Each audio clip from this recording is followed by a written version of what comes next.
विशेष नायक की कहानी सुनेंगे। वो कोई वीर योद्धा नहीं, बल्कि वीरांगना थी। क्या आप अनुमान लगा सकते हैं ऐसी इकलौती वीरांगना के बारे में?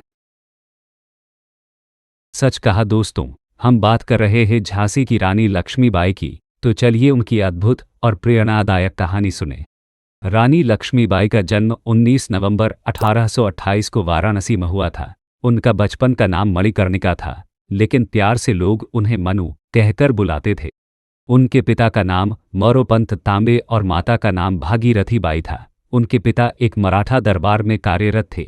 उनकी माता धार्मिक प्रवृत्ति की महिला थी और उन्होंने छोटी मनु को धर्म और संस्कारों का ज्ञान दिया।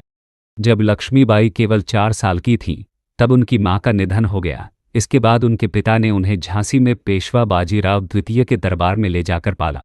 वहां वे अन्य बच्चों के साथ खेलती और युद्ध कला, घुड़सवारी, तलवारबाजी और धनुर्विद्या का अभ्यास करती थीं। मनु को छोटी उम्र से ही घुड़सवारी, तलवारबाजी, तीरंदाजी और युद्ध कौशल का गहरा ज्ञान था।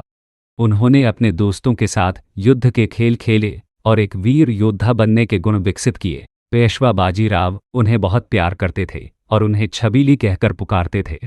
मणिकर्णिका का विवाह 1842 में झांसी के राजा गंगाधर राव नेवलकर से हुआ और विवाह के बाद वे रानी लक्ष्मीबाई कहलाने लगी। विवाह के बाद वे झांसी की रानी बनी और अपने पति के साथ शासन व्यवस्था में भाग लेने लगी। वे झांसी की प्रजा से प्रेम करती थीं और न्यायप्रिय तथा कुशल शासक के रूप में प्रसिद्ध हुईं। 1849 में उन्हें एक पुत्र रत्न की प्राप्ति हुई, लेकिन दुर्भाग्यवश वह शिशु कुछ ही महीनों में चल बसा।